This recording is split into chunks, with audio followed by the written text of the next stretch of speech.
a dash of mystery, a sparkle of magic, and all things cozy.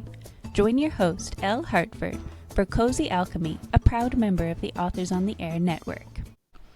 Hello and welcome to Cozy Alchemy, the podcast all about cozy, unexpected books. I'm Elle Hartford, and my guest today is Rachael Herron, author of The 7 Miracles of Beatrix Holland. We're going to talk all about it in a minute, but first, Rachael is going to start us off with a game of 2 truths and a lie. This is so fun. All right, so my 3 things.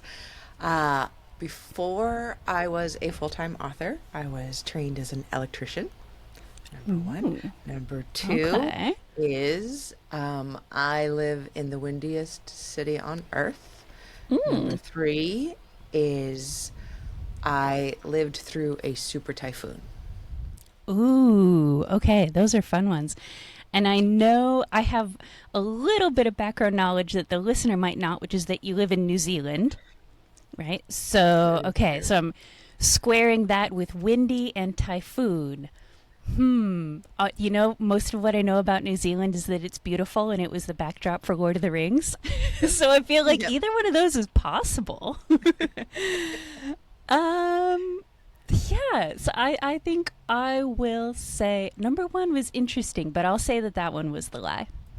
You are correct. I think in this game a lot of times the most interesting one is the lie, because we've spent time thinking about it. Like, what could I say that sounds boring, but also true? Good job. That's fair. Thank you. Yeah. So the windiest city, though, I didn't know that. Wellington, New Zealand is the windiest city in the world. We have 100-kilometer-per-hour winds like every other Tuesday. I'm exaggerating, but only a little bit. Oh, my goodness. The thing that would shut down other cities doesn't even make the news here. Nothing blows over because everything that would blow over has blown over long. Yeah. And it's just, it blows people over in the streets. The last time a couple weeks ago, my glasses, which are pretty tight on my face, were blown right off my face. Whoa. Yeah, it's fun.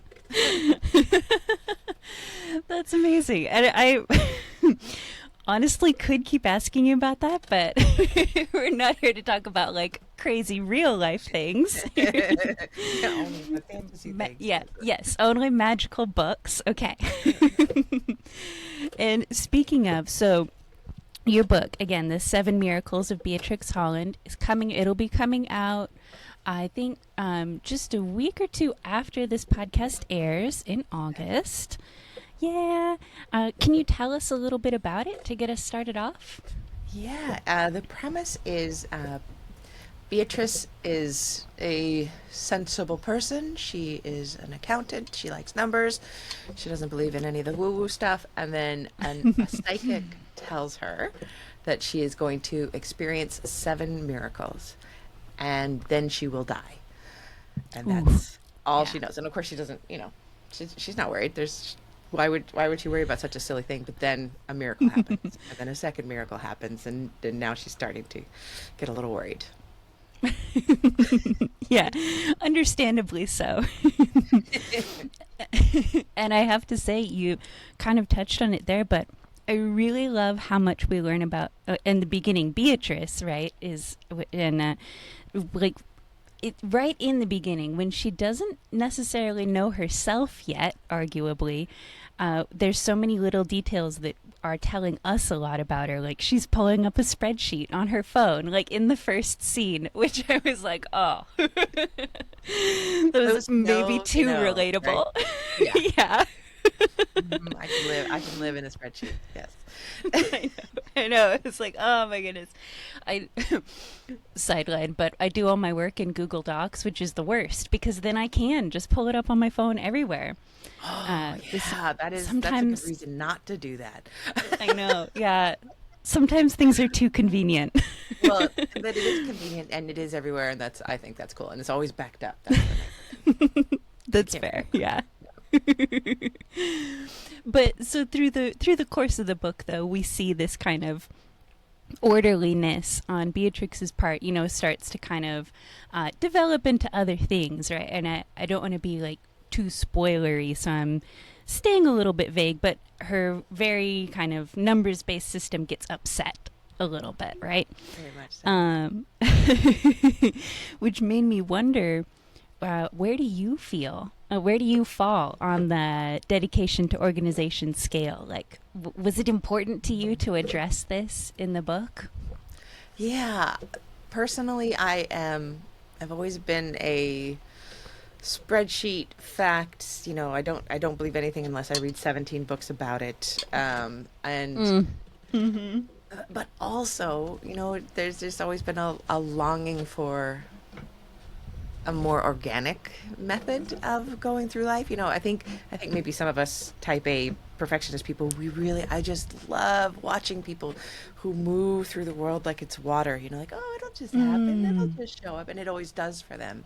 And I put that aspect of myself into the main character because, it makes much more sense to live via the spreadsheet, but I think we all know at heart that maybe it's not as fun as another way to live. Fair, absolutely. Yeah, and there's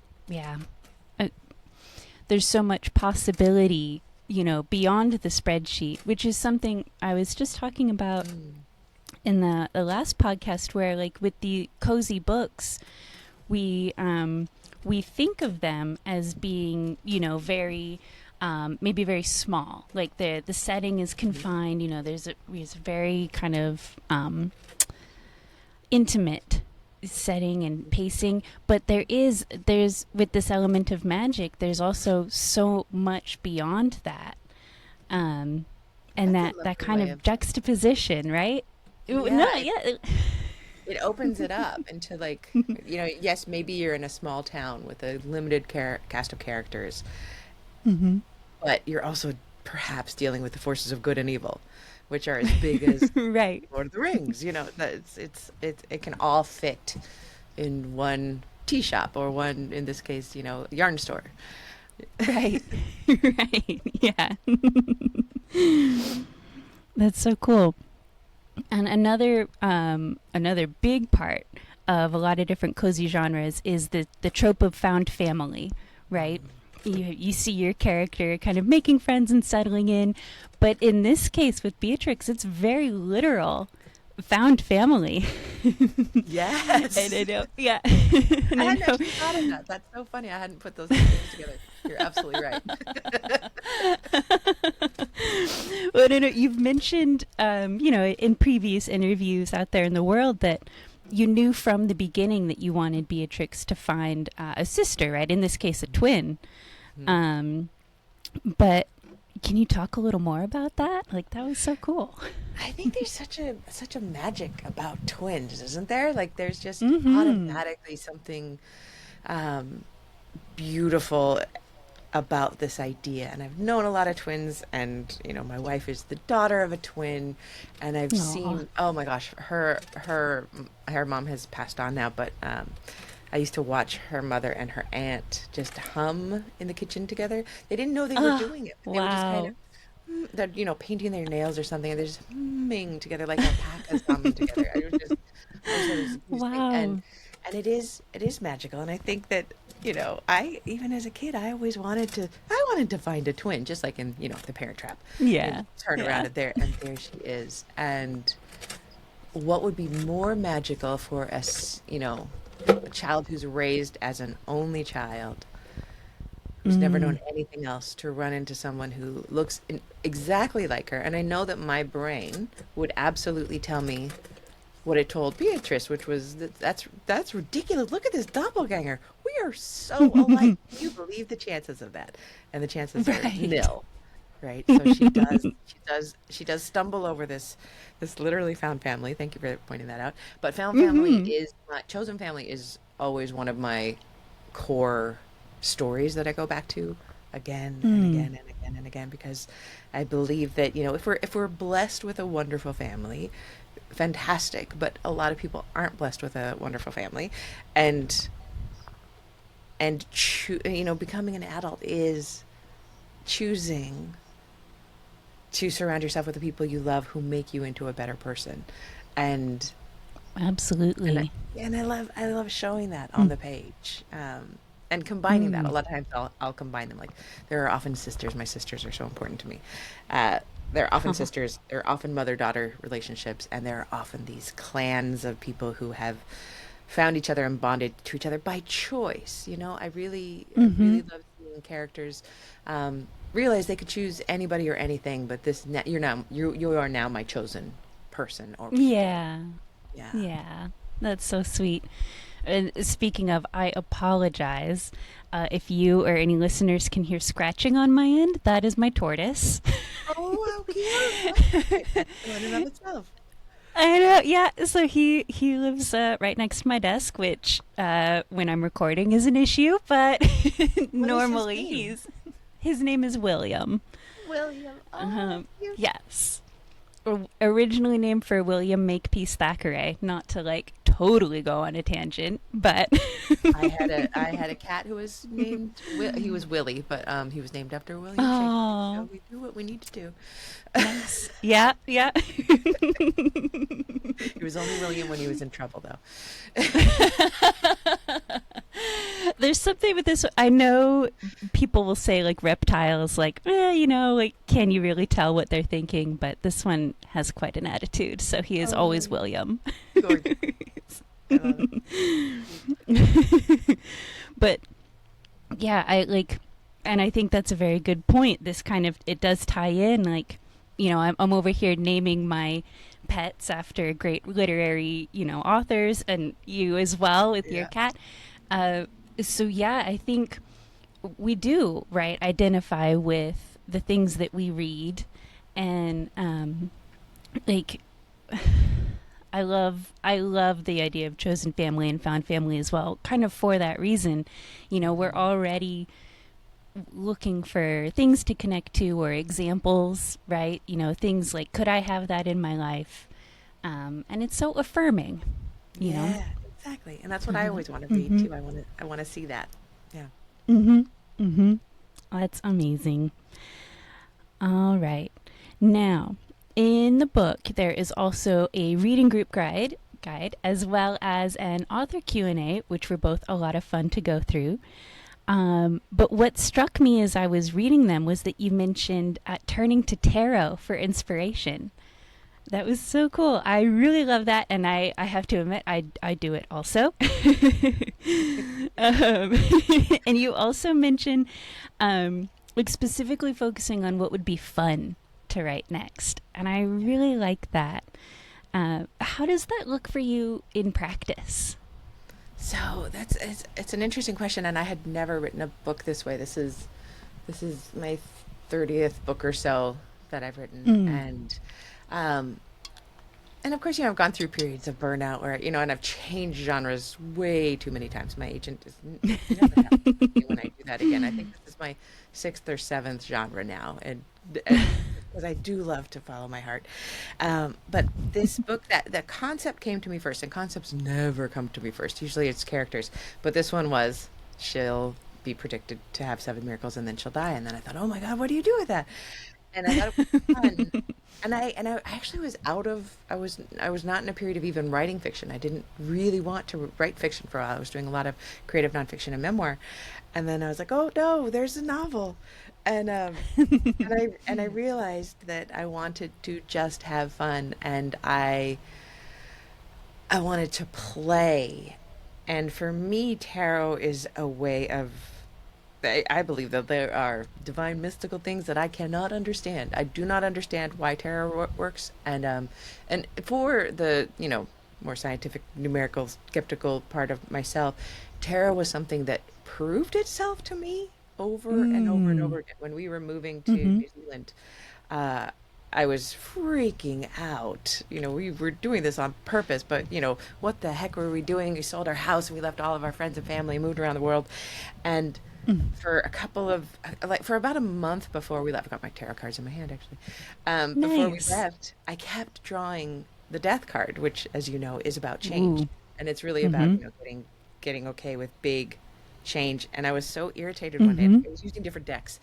And death kept coming up. And then finally I reached for another deck and I asked the deck, what do you mean by death. What do I need to know? How do I make this change easier? And the one card out of the 78 cards I drew in that different deck was death. And I just laughed.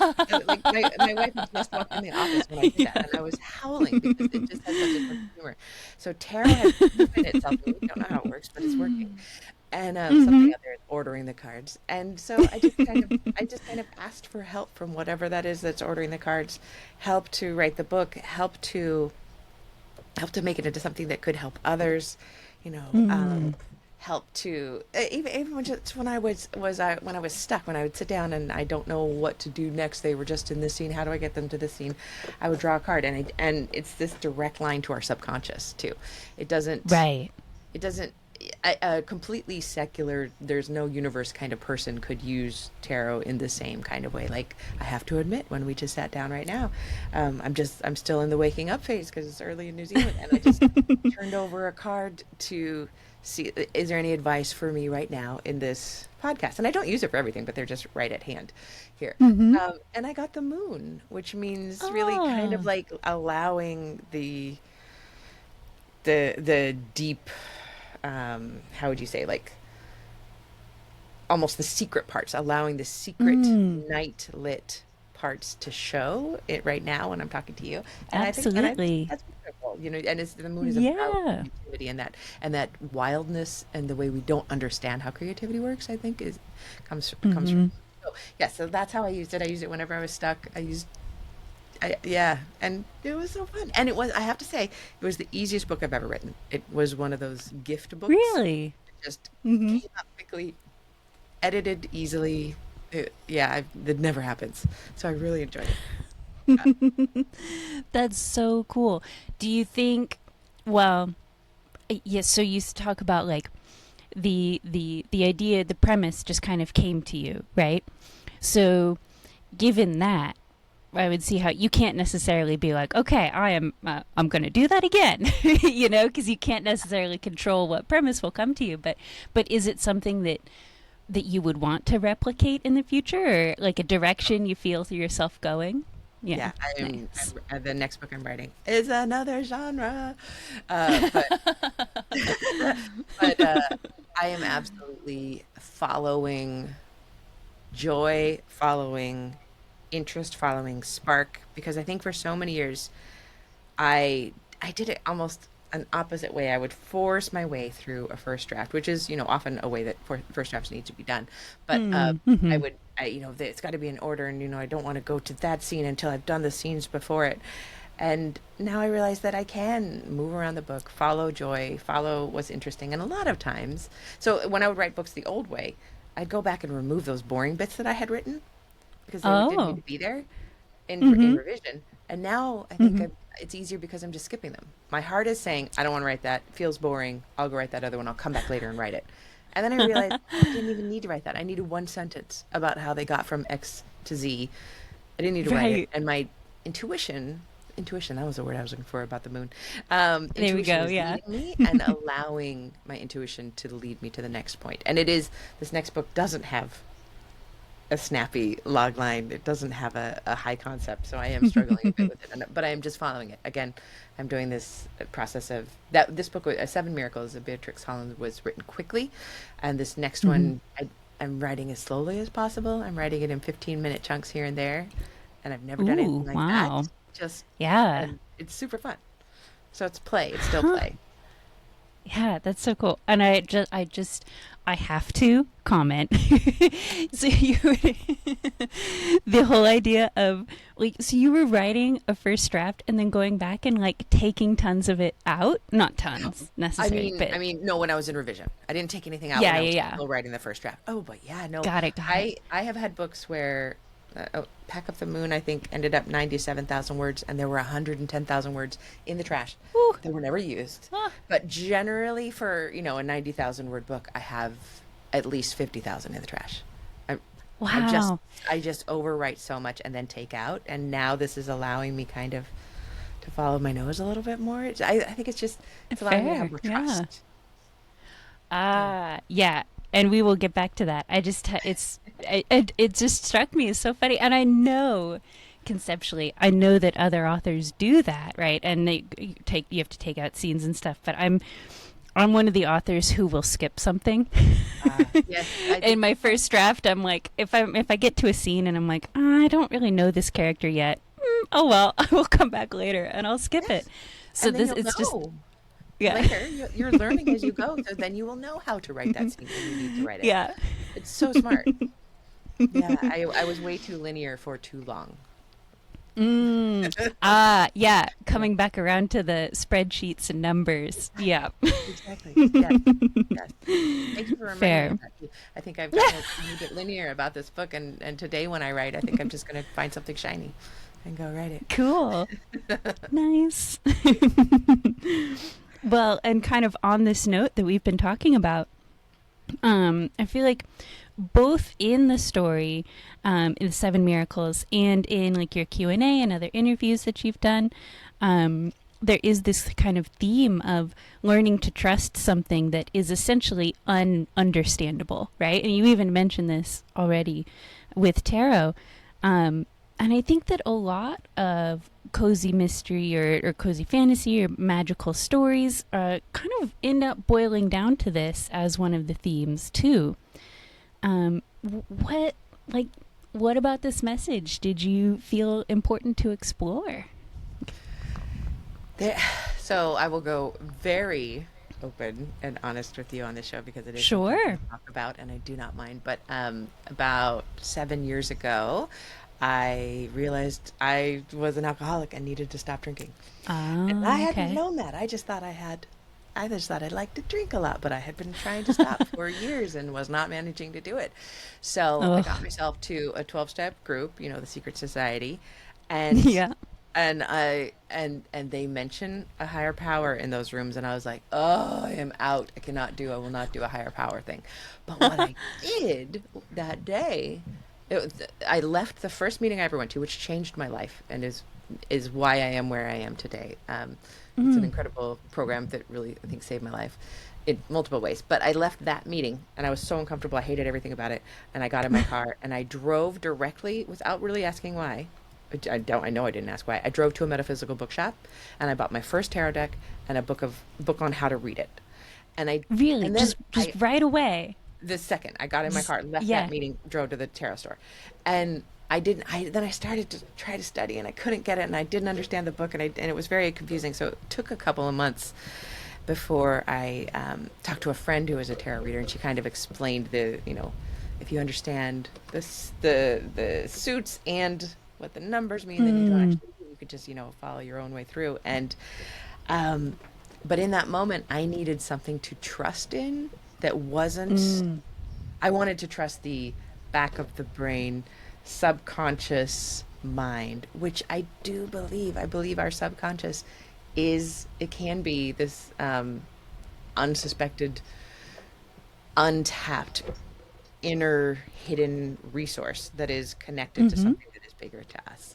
So, people can be looking for a God in a religion and find it, how it connects to them. I don't resonate with that. I'm not religious. I'm going to say the dreaded, I'm not religious, but I'm spiritual line. But I believe there's something out there, and it is, the people in my program talk about the God of my understanding. And I don't even ever say that. I talk about the God of my non-understanding.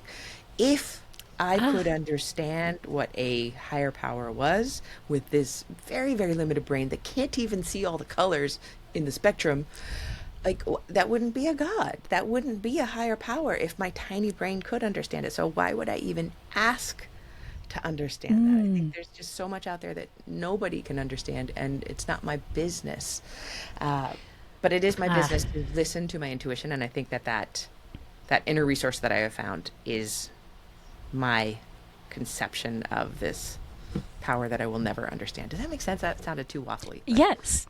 No, it did. And no, I love it. There's a lot of things in there that I really love and could talk about more. But yeah, no, I especially like what you're saying. Yeah, there's so much out there. How could you understand it, right? And the not only like what I really like about that is it gives yourself permission to stop trying to understand it all. Yes, You know what I mean? exactly. Because we get really caught up, Yeah. even in a very mundane way, like day to day life, being an author, right? Trying to figure out, like, how do I market my book? I need to think it all through. I need to have the perfect strategy. Which I I love to need to be do. doing Yeah. all these things. Yeah, I know. Speaking from my own experience as well, I know. And it's almost a kind of trap that you get yourself caught into.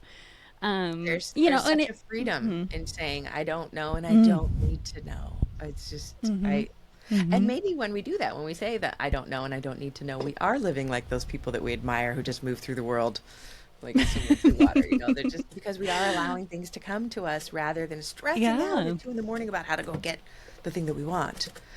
You know? absolutely. I think Yeah. so. Absolutely. Beautiful. Another excellent way in which these stories, are showing us other ways that we can be, or showing us things that we can aspire to, Even if we right? write them ourselves, they're still giving I us advice. know. The books are giving us the advice. Oh my gosh. I do that all the time. It's great. It's a magic trick. That's Yeah. yeah. Whenever, and this is why I enjoy interviewing authors and picking out things to ask them about, is because I know from my part, if there is something that I am working through, something that's bothering me, or maybe something from my past that's come up, I give it to one of the characters in the book and just like let them run with it. Like, I don't Yeah. know. It's a I don't know great where they're thing. going. Yeah. But they'll end up somewhere, right? Yeah. Within their, 75,000 words or however long it is. Exactly. Yeah. And I another core story that I always have in my books and that I didn't realize until I got sober was something I needed to deal with is just that mm, my characters have always dealt with needing to let go of control, which is exactly what we're talking about here, right? Even before yeah. I realized that I needed to work on, I can't control anything. I literally could barely control what's inside my hula hoop, let alone anyone else in the universe. But my characters were doing that long before. That's what their Mhm. that's what their realizations were, and I probably had a glimmer every once in a while, but it didn't stick. Sometimes it takes us, a lot of repetitions Yeah. to learn our Um, lessons. yes, exactly. Well, and kind of on that note, because we kind of have skirted around the fact that you have written a whole lot of other books. Yes. um, really, again, spanning all kinds of genres, right? Like romance, thriller, memoir. Do you have a favorite genre? I have to confess that my favorite genre is memoir. It is the navel Ah. gazy, um, the creative nonfiction because it allows me to I guess it might be a control thing again, like to look at and to make order of my life. I think the true answer is whatever I'm writing is my favorite genre. Like right now I'm writing this historical Fair. novel, favorite genre. If I write a sequel to Seven Miracles, which is still up in the air, that'll be my favorite. But overall, the course of my life, the thing that has helped me the most is what I'm working on. And in fact, that's how I got sober, Hmm. was that I had been feeling really burned out. Wasn't feeling creative. I was exhausted all the time. I didn't know what was wrong. And I decided to do a stunt memoir, which is where you pick something and you do maybe one thing a month. And so, and then you write about it. And there's a ton of stuff on memoirs. Okay. I always love these things, like people who challenge themselves in different ways. And I decided to try to refill my creative well by doing something different every month. One month would be the only I'm reading. I'm not reading. I'm not looking at my phone. I'm not watching television. Just reading. Another month was meditation. Ooh. Another month was being in water every day. And Hmm. by month two, the music month, I realized I was an alcoholic, and then I was like, oh no, I'm still gonna write Oh. this book because I had promised people. But I kept writing about these little things that I was doing as I was exploring sobriety, and Hmm. so a lot of, I guess what I'm saying is for me in memoir, I don't know who I am or what I think until I Mm. start writing about it, organizing Hmm. it. And then a lot of times I take those lessons that I've learned and put them into books, not really into novels, not really on purpose, but it just happens. Yeah. So like, yeah, there's an exploration of one of the characters named Reno.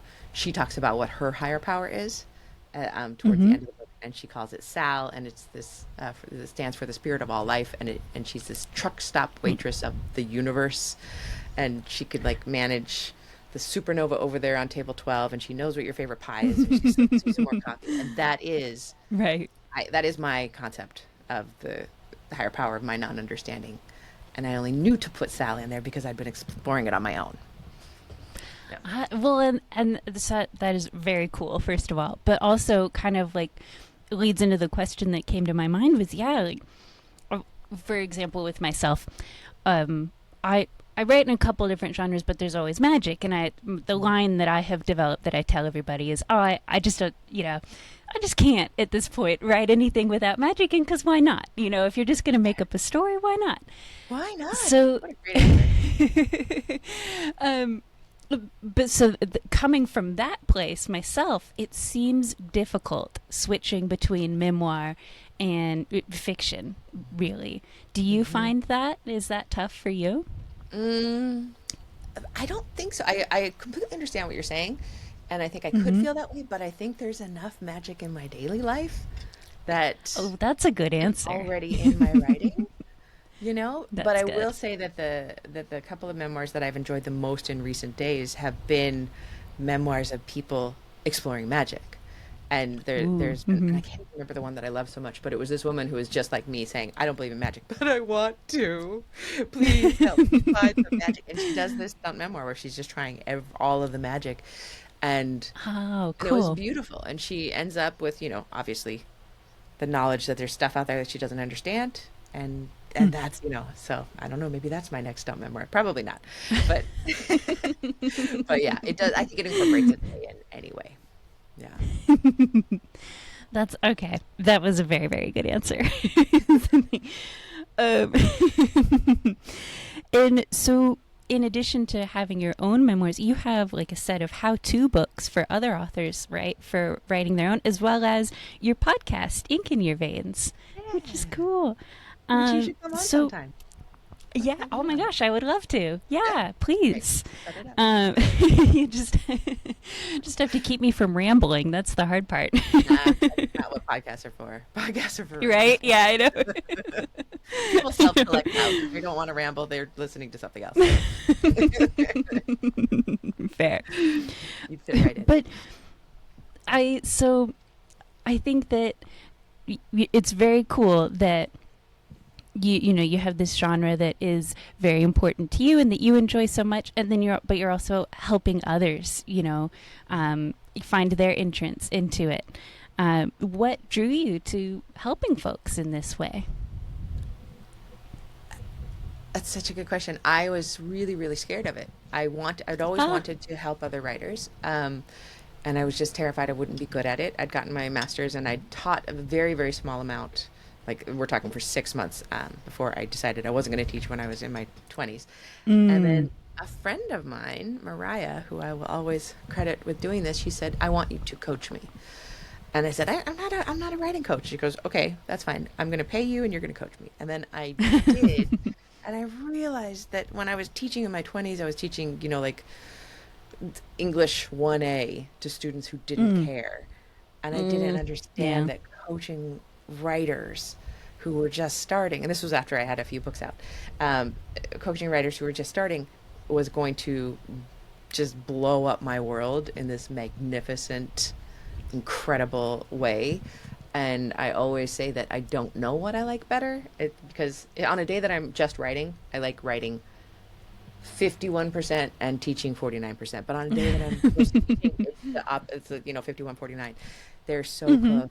And I am a good teacher. I know that I am a good teacher, and I know that I can teach people things, but that's not my superpower. I have two superpowers. My two superpowers are bringing together groups of people, and this is not on me because I don't bring people to me; they come to me. But bringing groups of people together who bond incredibly well and take care of each other in these writing communities, and then the second thing I do is I'm just the best cheerleader. I am basically a cross between Mr. Rogers and Tim Gunn, and I will tell you, you can do it. You can make it work. You've got this. And I basically just cheer people into finishing their first drafts or their revisions, and that's That's what lovely. I love to do, and that's Yeah. why I guess that's why I started the podcast, and I also selfishly started the podcast because I wanted to talk to other writers. I don't know if you know anything about that, but like Yeah, I know. it's the most wonderful way to meet other people who are in the industry, you know. Absolutely. So Yeah, it it's the joy of is. my life. I can feel myself like lighting up just even thinking about it. Ah, that's amazing. That's wonderful. And yeah, no, I agree. And it's so funny because obviously as a writer, forever writing was how I expressed myself. Yeah. And you even mentioned it earlier, I know what I think, I know how I feel about things because I write it out and I see it. But I've also been listening to podcasts for years and years, always just in the background. I was just like, that's cool. Like, what a neat thing to have a podcast. But I'm over here and I'm writing, like, whatever. And it just kind of came together this year to start, this opportunity came up. It's amazing seeing words in a different light, which I know sounds kind of silly, and I think actually it does come back around to an idea of control, right? Because when you're writing things out, you have a lot of control. And I know for sure, like, not only can you go back and edit, personally, I know I'm often editing while I write, which is maybe not the greatest, but you have so much control. You know what? That's always acceptable if you're finishing books. The people who right? Yeah. and don't finish books, those are the ones who need to look at the process. But you're golden. Keep it up. You're doing Thanks. right. But to get to make my point finally, when you're speaking and interviewing, interacting with people, you have a lot less control. But there is a kind of magic that steps into it, right? This Always, yeah. Yeah. Yep. I've done 515 shows now on Ink in Your Veins. Woo! I just recorded one yesterday, so I remember the number. And I think 2 have been duds, and one I did not publish. One was boring, and one was like, no, I'm not even putting you on the show. I am not, and I never told them. I just didn't put it up. But the other 513 have been magical and brilliant, and nothing like I could have predicted before I sit down with the person, ever. That is cool. so neat. Yeah. Okay. Before this becomes a show about starting a podcast, what advice would you give yourself if you could go back, like when you were just starting out as an author? What advice would you give yourself? I don't know how I would tell myself this in a way that I would believe at that stage, but I would tell myself that it is supposed to suck, and your writing is supposed to be bad, because I always, do you know Ira Glass's theory of the gap? Do you know that one? I'm not sure. Yeah, I'll tell people who are not familiar with it. Ira Glass, who is the podcast host of This American Life, has this theory of creativity that he calls the gap. Whereas when you start writing, you have killer taste. You love writing. You have amazing. You know what is good writing, and then that's up here. There's a bar up here. That's good writing, and then you write, and your really killer taste tells you, oh, you suck. This is bad writing. Right. And yeah. Our job as writers is to close that gap, and that's what we do with revision and more writing and everything. But I spent so many years stopping because I would try to write something and it wouldn't be good, and therefore I thought I was letting myself down, and therefore I thought I had to learn more and to become a better writer before I started writing.